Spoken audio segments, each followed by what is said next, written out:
샬롬 할렐루야. 고린도 전서 2장 13절에서 16절여 우리가 이것을 말하거니와 사람의 지혜가 가르친 말로 아니하고 오직 성령께서 가르치신 것으로 하니 영적인 일은 영적인 것으로 분별하느니라.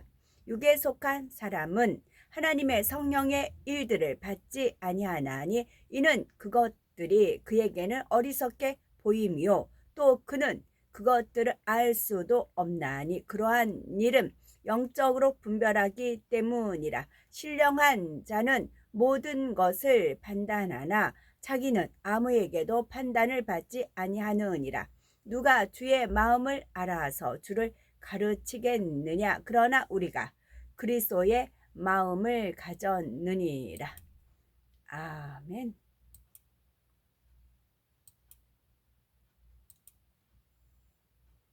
신령한 일은 신령한 것으로입니다. 사람의 영과 4차원 세계의 영이 있습니다. 첫사람 아담의 불순종으로 인해 영이 죽게 된 인류는 영원히 사망의 길로 갈 수밖에 없게 되었습니다.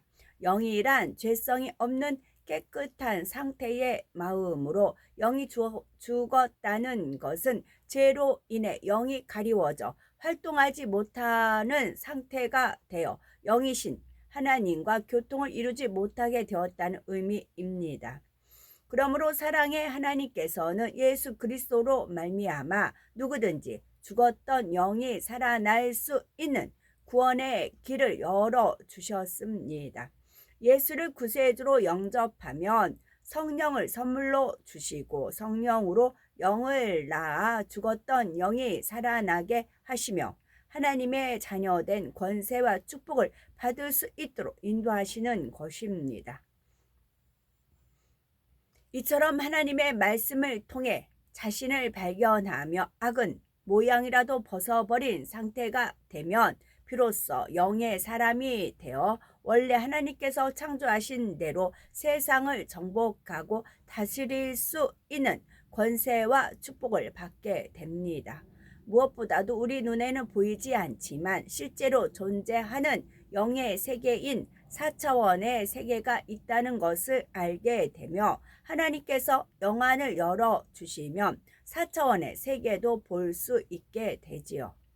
그런데 4차원의 영의 세계는 지식이나 지혜가 많다고 해서 이해될 수 있는 것이 아니기 때문에 사도 바울을 비롯한 선지자나 주님의 일꾼들은 한결같이 세상의 지식과 이론과 경험을 무로 돌리고 영에 속한 지식들로만 채워나갔던 것입니다.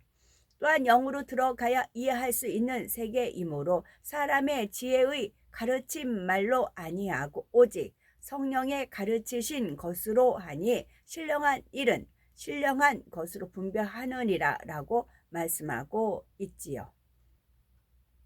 육의 차원과 영의 차원의 차이점이 있습니다. 육의 차원이 진화라면 영의 차원은 창조입니다. 육의 세계는 썩고 변질되고 사라지는 속성이 있습니다. 이러한 육의 차원에 익숙해진 사람들 중에 어떤 이들은 모든 생물이 이러한 변화 속에서 저절로 진화되어 나타난 것이라 생각하게 되었지요.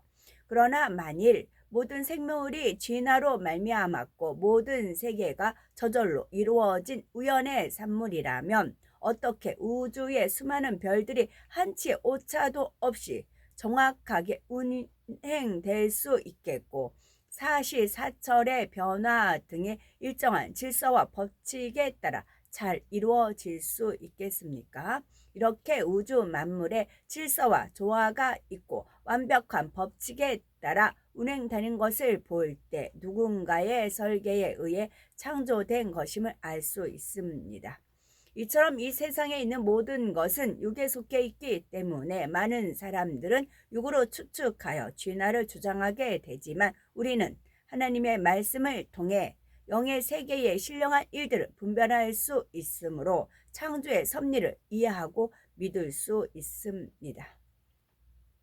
또한 육의 차원은 죽는 것이지만 영의 차원은 산다는 것입니다.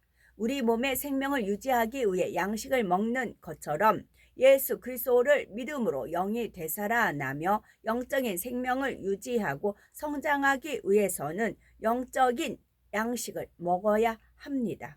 여기서 영의 양식은 곧 하나님의 말씀을 의미하며 하나님의 말씀을 마음의 양식 삼고 지켜 행해야 영이 살아갈 수 있고 영적인 성장을 할 수 있습니다. 이처럼 육의 세계에서 썩어질 육의 양식을 먹고 살면 결국 썩어져 한 줌의 흙으로 돌아갈 수밖에 없지만 영의 양식인 신령한 하나님의 말씀을 먹으면 영원히 살게 되는 것입니다.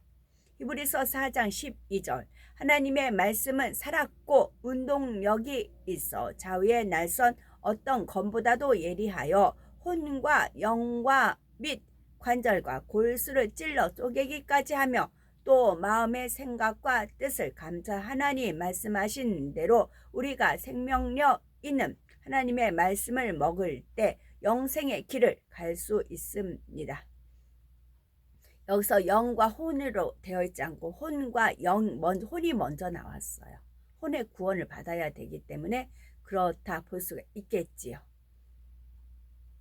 육의 차원은 미움, 다툼, 시기, 질투 등 악의 차원이니 결국 죄의 싹신 사망의 길로 가지만 영의 차원은 선과 사랑의 차원이요 희생의 차원이요 영생으로 가는 생명의 차원이기 때문에 영원히 죽음을 맛보지 아니하고 천국에서 영원히 살게 되는데 이것을 신령한 차원이라고 말하는 것입니다. 또한 육의 차원은 무의 차원이지만 영의 차원은 유의 차원입니다. 육의 차원은 이미 존재하는 것으로부터 여러 가지 형태로 변형되는 것뿐이었기에 무의 차원이라 합니다. 그러나 영의 차원은 없는 것도 말씀으로 이루어지는 유의 차원입니다. 히브리서 11장 3절에 믿음으로 모든 세계가 하나님의 말씀으로 지어진 줄을 우리가 아나니 보이는 것은 나타난 것으로 말미암아 된 것이 아니니라 말씀하신 대로 우리 눈에 보이는 삼라 만상도 아무것도 없는 가운데 말씀으로 창조되었습니다. 이와 같이 육의 차원과 영의 차원은 근본부터 다르기 때문에 인간적인 생각을 동원하면 결코 영의 차원이 이해되지 않습니다. 육의 사람은 모든 것을 자신의 방법과 시각으로 보기 때문에 한 치 앞도 정확하게 내다볼 수가 없습니다. 그러나 영의 차원에 들어와 영의 방법을 쫓아 믿음으로 행하며 누구든지 복을 받을 수 있으며 무에서 유를 창조하시는 하나님의 능력을 체험하게 됩니다.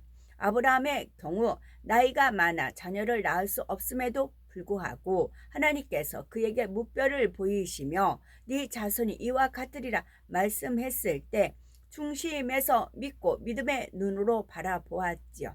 인간적인 생각으로는 도무지 이해가 되지 않았지만 하나님을 온전히 믿어드리니 결국 100세의 독자 이삭을 얻었고 믿음의 조상이 되었으며 하나님의 나라를 유업으로 받았지요. 사람으로서는 도저히 불가능한 상태, 즉 무의 상태에서 하나님의 말씀을 믿으니 곧 유가 창조되는 놀라운 역사를 볼 수가 있었던 것입니다. 이처럼 육은 우리 눈에 보여야만 믿는 것이지만 영은 보이지 않는 것까지도 믿을 수 있는 것이기에 신령한 일은 신령한 것으로 분별해야 합니다. 그런데 간혹 육의 거함으로 영의 일을 이해하지 못하고 영의 사람을 오해하고 부딪히게 되는 것을 보는데 이러한 현상이 생기는 이유는 그럼 무엇일까요? 그것은 바로 영의 사람과는 근본적으로 생각 자체가 다르기 때문입니다. 이 생각을 전환하는 겁니다. 육의 생각에서 영의 생각, 전두엽. 육과 영에 있어서 제일 먼저 부딪힘이 되는 것은 바로 생각의 문제입니다. 즉 육의 사람은 육의 지식에서 비롯된 자기 생각을 동원하여 맞느냐 틀리냐를 따지기 때문에 이것이 가장 큰 문제입니다.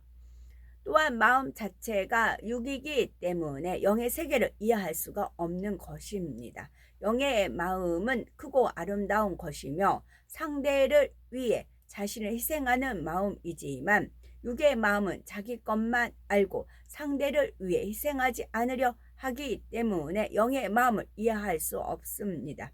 뿐만 아니라 영의 사람은 어떤 환경과 조건 속에서도 스스로 죽어지고 낮아지며 섬기려 하지만 육에 속한 사람은 자신이 욕심을 쫓아 높아지려 하고 자신의 영광을 구하기 때문에 도무지 영의 사람들과 맞지 않으며 바로 여기서 문제가 생기는 것입니다.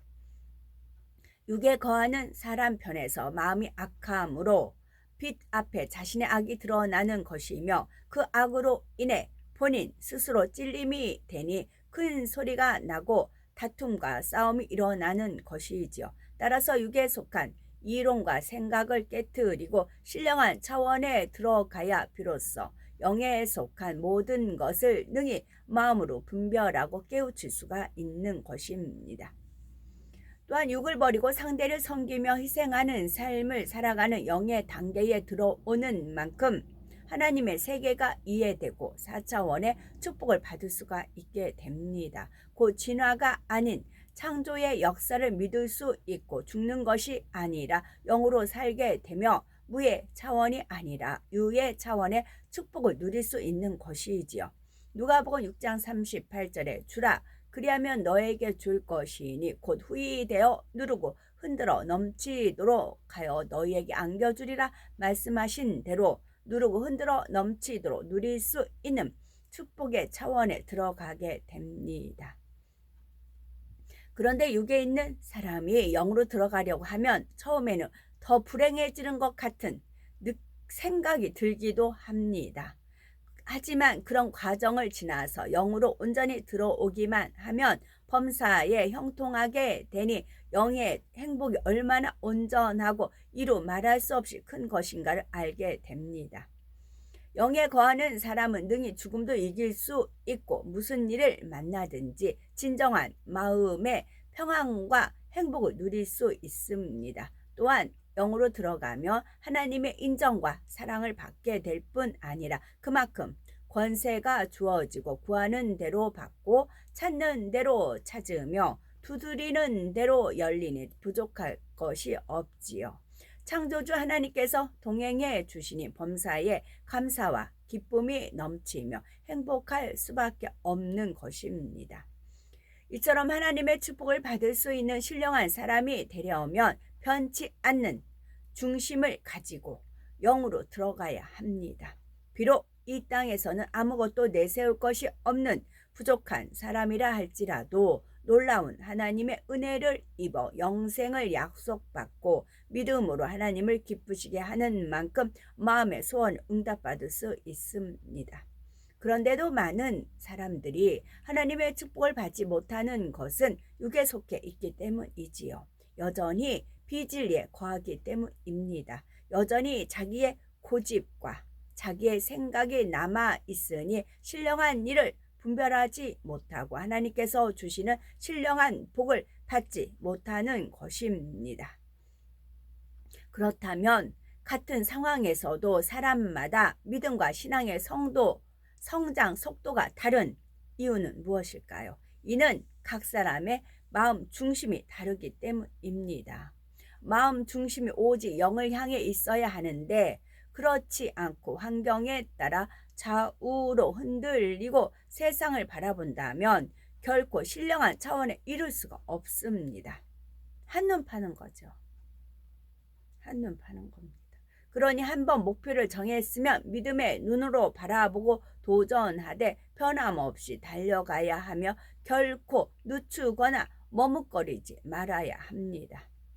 하나님께서는 전지전능하심으로 우리가 깊은 수렁 가운데 빠진 듯한 어려운 일을 만난다 할지라도 하나님의 뜻에 어긋난 비진리의 생각과 지식을 철저히 깨뜨리고 전폭적으로 하나님만 의뢰하면 합력하여 선을 이루어 주십니다. 더욱이 하나님을 기쁘시게 하면 마음의 소원까지도 응답하시며 만사형통의 축복을 주십니다.